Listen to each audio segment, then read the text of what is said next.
हाय दोस्तों, कैसे हैं आप सभी। मैं डॉक्टर आनंद व्यास फिर से अपने यूट्यूब चैनल पर आप सभी का स्वागत कर रहा हूं और आशा कर रहा हूं सभी ठीक है, मस्त हैं। तो आ चुका हूं मैं artificial intelligence and machine learning for business के अंतिम प्रहार के ऊपर चल रहे हैं अपन, और क्वेश्चन नंबर 7 के ऊपर अपन आ चुके हैं। 7वां मोस्ट इंपॉर्टेंट क्वेश्चन अपन चेक करने वाले हैं। ऑलरेडी मैंने क्वेश्चंस बता दिए, केवल यहाँ पर मैं डिटेल में बात कर रहा हूँ। अब ये टाइप्स ऑफ द लेयर आ गया है, conventional layer, activation layer, pooling layer और फुली कनेक्टेड लेयर। अब ये तो वैसे लेयर का क्वेश्चन बहुत इजी क्वेश्चन है, बार बार एग्जाम में आया हुआ क्वेश्चन है। क्या क्वेश्चन के लेयर्स क्या कह रही हैं, अब सुनिएगा ये होता क्या है। मैं बेसिक थोड़ा सा समझ लूंगा आपको, है ना। ये लेयर का क्वेश्चन क्या है, जब भी हम कोई इमेज, क्या होता है, कोई इमेज नेटवर्क में देते हैं, CNN के अंदर देते हैं, कन्वेंशनल न्यूरॉन नेटवर्क में दिया जाता है, कन्वेंशनल न्यूरॉन नेटवर्क में। तो वो हमें उस इमेज का इनपुट दिया आपने, है ना, इस इमेज का इनपुट करा, इस इमेज को मतलब फिल किया। तो इस इमेज को फिल किया तो उस इमेज को प्रोसेस किया जाएगा और उसके बाद आपको आउटपुट मिलेगा। यह प्रोसेस तो आप सबको पता है ना, कन्वेंशनल न्यूरल नेटवर्क में। तो डायरेक्टली इमेज क्या होती है कि डिफरेंट लेयर से होके गुजरती है। यहां पर जो CNN का नेटवर्क है ये डिफरेंट लेयर से होके इस इमेज को गुजारता है ना। उसके बाद फाइनली उसका आउटपुट दिया जाता है।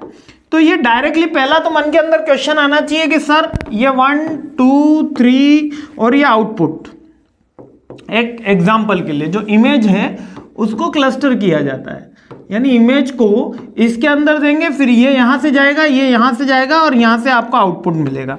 तो आपके मन के अंदर सवाल आना चाहिए एज ए IT स्टूडेंट कि अपन डायरेक्टली इमेज को आउटपुट के इधर लास्ट लेयर में क्यों नहीं रख देते, इतने लेयर्स देने की जरूरत क्या है।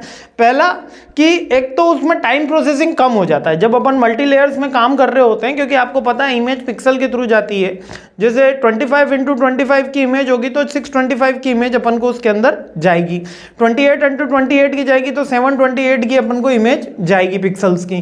तो ये नॉर्मल है, ठीक है, आप उसको चेक कर लीजिएगा।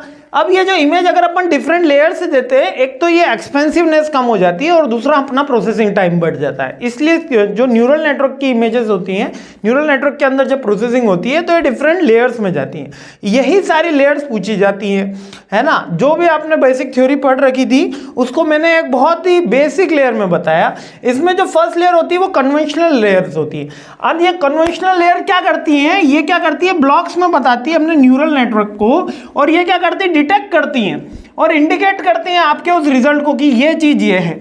अब सपोज मैं आपको एक एग्जांपल देता हूं। सपोज एक लायन है और एक कैट है, दोनों की इमेजेस हैं, ये दोनों की इमेजेस हैं। अगर मैं इसको लेयर में डालूंगा तो आपको जैसे कि पता है कि अपने पास बहुत सारी लेयर्स हैं, ये जैसे कि इनपुट की लेयर होती है, ठीक है। उसके बाद हमारी कौन सी लेयर आती है, जल्दी बोलिए, इनपुट लेयर के बाद कौन सी आती है, हिडन लेयर आती है ना, हिडन लेयर आती है। हिडन लेयर से डेटा प्रोसेस होके कहां पे जाता है, हमारा आउटपुट लेयर के अंदर चला जाता है। कहां जाता है, हमारा आउटपुट लेयर में चला जाता है, यानी कि ये लेयर कौन सी है, आउटपुट लेयर है। अब यहां पर तो दो ही आउटपुट आएंगे, या तो कैट होगा या लायन होगा। तो यहां पर अपन ने डिफरेंट डेटा दिए, एक लायन की इमेज दी, एक फ्रॉग की दे दी, एक कैट की दे दी, एक डोंकी की दे दी, एक एलिफेंट की दे दी और एक मिस्टर पिंटू की भी रख दी, ठीक है। ये डेटा यहां से यहां से यहां से यहां से यहां से ये सब डेटा कन्वर्ट होके यहां पर ही जाएगा एंड में। मींस के उनकी एक एल्गोरिथम अपन ने सेट कर दी है जिससे ये क्या करेगा, इनमें जो कैट और लॉयन की इमेज है, कैट और लॉयन की इमेज है, इसको केवल क्लासिफाइड कर लेता है, इसको चेक कर लेता है उसके पिक्सल्स के थ्रू, ठीक है। जैसे कि 25 पिक्सल की एक इमेज है, तो 25 × 25 किया जाएगा तो 625 आएगा, है ना। इतने पिक्सल्स के अंदर उसको डिवाइड किया जाएगा। जब ये डिवाइड करके ये 625 में डिवाइड होगा, ये न्यूरॉन नेटवर्क में चलता है, इसी को बोलते हैं इनपुट लेयर। ये है अपनी हिडन लेयर और ये है आउटपुट लेयर। तो ये आउटपुट लेयर तक ये जब इमेजेस जा रही है तो डिफरेंट मेथड से जब जाती है लेयर से होते हुए, मीन्स के यहाँ न्यूरॉन्स में भी ये जब इमेजेस जा रही हैं तो ये कन्वेंशनल लेयर्स होती है, जिसमें पहला काम क्या होगा इस लेयर का, डिवाइड करना, ये इस चीज है, ये इस चीज है। जैसे कि एक इमेजेस है 9 या 8 मान लेते हैं, ये 8 25/25 पैरामीटर में, तो अपन ह्यूमन ब्रेन तो इसको सीधा बोल देगा कि ये 25/25 में है। लेकिन जब अगर मशीन लैंग्वेज, मशीन की बात आएगी, तो कंप्यूटर कैसे पहचानेगा? वो इसके क्लासिफिकेशन करता है, हर एक पार्ट की क्लासिफिकेशन होती है, ठीक है। जब ये सारे जंबल्स वहाँ पे जमते हैं, फिक्स होते हैं, ये हर एक पर्टिकुलर सेल जब वापस से प्रोसेस होके वहाँ पहुँचेगी और ये इमेज बनेगी, तब कंप्यूटर कहेगा इट इज़ 8, ठीक है। क्लियर बात समझ में आई ना? तो ह्यूमन ब्रेन तो तुरंत कैलकुलेट कर लिया उस इमेज को कैप्चर करके डिफरेंट पिक्सल्स को, लेकिन कंप्यूटर में ऐसा नहीं होता। और मैं आपको बता दूं, बहुत तगड़ी जॉब लगती है इसके अंदर। ये न्यूरल नेटवर्क का कोर्स आप सबको, आईटी वालों को तो करना ही चाहिए, ठीक है। मेरे कितने स्टूडेंट हैं जिनकी 1 करोड़ से ज़्यादा का पैकेज है इसी के अंदर, ठीक है। तो कन्वेंशनल लेयर होती है, एक्टिवेशन फंक्शन है इसके अंदर। उसके बाद सेकंड लेयर में जाते हैं, थर्ड पूलिंग लेयर होती है, जिसके अंदर फिर से इस इमेज को इकट्ठा किया जाता है, और लास्ट जो है फुली कनेक्टेड है।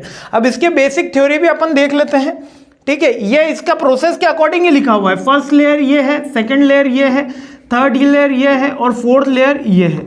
ये सब एसोसिएशन प्रिंसिपल और न्यूरल नेटवर्क के अकॉर्डिंग चलते हैं CNN के अंदर को, ठीक है। कन्वेंशनल लेयर क्या कर रही है? अपने को स्ट्रेंथिंग डिटेक्ट कर रही है फीचर्स, जो इमेज को अपन ने इमेजेस दिए हैं उसमें कौन कौन से फीचर्स हैं। एक्टिवेशन लेयर क्या कर रही है? Neuron should be active, not be calculating weighted sum और further adding bias with it the purpose of activation. ये क्या दे रही? केवल रूल्स रेगुलेशन दे रही। पहला डिटेक्ट कर रही है, ये रूल्स रेगुलेशन कर रही है। पूलिंग लेयर, पूलिंग लेयर क्या कर रही है? Pooling layer reduce the special size. अब इमेज की साइज आपने कुछ भी दे रखी हो, यहाँ पे 625 में दे रखी हो, मेरे को यहाँ पर जो इमेज की साइज चाहिए वो डिफरेंट हो सकती है। तो ये पूलिंग लेयर उसको अपने जो मशीन की लैंग्वेज है उसके अंदर चेंज करती है।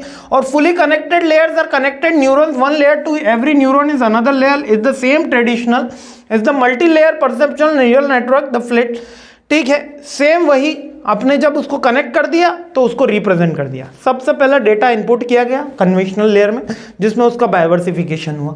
एक्टिवेशन लेयर में सारे न्यूरॉन्स एक्टिव हैं, कहीं पे कोई डेटा फॉल्ट तो नहीं है, वो चेक हुआ। पूलिंग लेयर में फिर से जो मशीन के अकॉर्डिंग न्यूरॉन चाहिए थे, मशीन के अकॉर्डिंग जो डेटा चाहिए था, जिसको अपन ने क्या बोलते हैं ट्रांसफॉर्मेशन, वो किया गया। और उसके बाद फुली कनेक्टेड से फिर से रिप्रेजेंट करके आगे आउटपुट लेयर में भेज दिया गया। ये सारी चीजें हैं, मीन्स के इसके बाद की नेक्स्ट स्टेप है आउटपुट, ठीक है। हम इसका एक एग्जांपल लेते हैं। सर इसमें पर्टिकुलर यूज कहाँ आएगा? आपने जूस की मशीन देखी होगी, जूस की सोडा की मशीन है ना, सोडा की मशीन देखी होगी। सोडा की मशीन में आपके क्लिक है, वहां पे 5-6 बटन है। अब यहां पर जो सोडा रखा हुआ है वो सेम रखा हुआ है। अगर जिसने जौन सा बटन क्लिक किया, मान लो कि कोको कोला का क्लिक किया तो यहाँ पे आएगा, नींबू शिकंजी क्लिक किया तो यहाँ पे आएगा, लेमन चाहिए यहाँ पे आएगा, और क्या सर कोई मीठा वाला पिला दो तो स्वीट वाला यहाँ पे आ जाएगा। तो देयर इज अ पर्टिकुलर, केवल क्लिक करने पे उसको मशीन लेवल करके सिखा दिया गया है। तो ये एक मैंने आपको बहुत बेसिक एग्जाम्पल से सिखाया। बड़े लेवल पे जैसे कि अगर दो इमेज को डिफरेंशिएट करना है, हम कोई जैसे कि मैंने आपको बोला था पटेटो का एग्जांपल, एक खराब पटेटो एक अच्छे पटेटो, तो उसकी एल्गोरिदम से उन्होंने बार बार ये जब चेक किया, कन्वेंशनल लेयर से आया है ना कि कौन सी चीज क्या है, उसके बाद एक्टिवेशन में उसको रूल दिया गया, पुलिंग के अंदर वापस से मशीन के अकॉर्डिंग किया गया, और फुली कनेक्टेड के अंदर आउटपुट लेयर में दे दिया कि ये चीजें खराब है और ये चीजें सही है। तो इसके अकॉर्डिंग वो चीज ग्राफिकली डिजाइन हो गई। These are the simple layers which use to identify images कि कौन सी इमेज क्या है और इसका एसोसिएशन रूल क्या होगा और इसमें काम क्या करना है। These are the types of the layer. अलग बार बार पूछा जाता है, ये types of the layer hidden input output से अलग है। हिडन लेयर्स के अंदर ये सारी की सारी आपको दिखने को मिल जाती है, ठीक है। Conventional layer hidden layer input image के बाद शुरू हो जाती है, और या फुली कनेक्टेड आउटपुट से पहले खत्म हो जाएगी। क्लियर है ना? डिफरेंट के अंदर मशीन लर्निंग बीटेक के कोर्स में डिटेल में पढ़ाया जाता है। अपने एमबीए में इतना डिटेल में नहीं है, इसलिए इसमें ज़्यादा परेशान होने की बात भी नहीं है। ये लेयर्स का आपको बेसिक प्रोटोकॉल याद रखना है। आई होप क्लियर हो गया होगा। बहुत ही ईजी टॉपिक है, और नेक्स्ट जल्दी तीनों और टॉपिक अपन इंपॉर्टेंट क्वेश्चन कवर अप कर रहे हैं। तो तब तक के लिए मेरे साथ बने रहिए, मुस्कुराते रहिए। जय हिंद।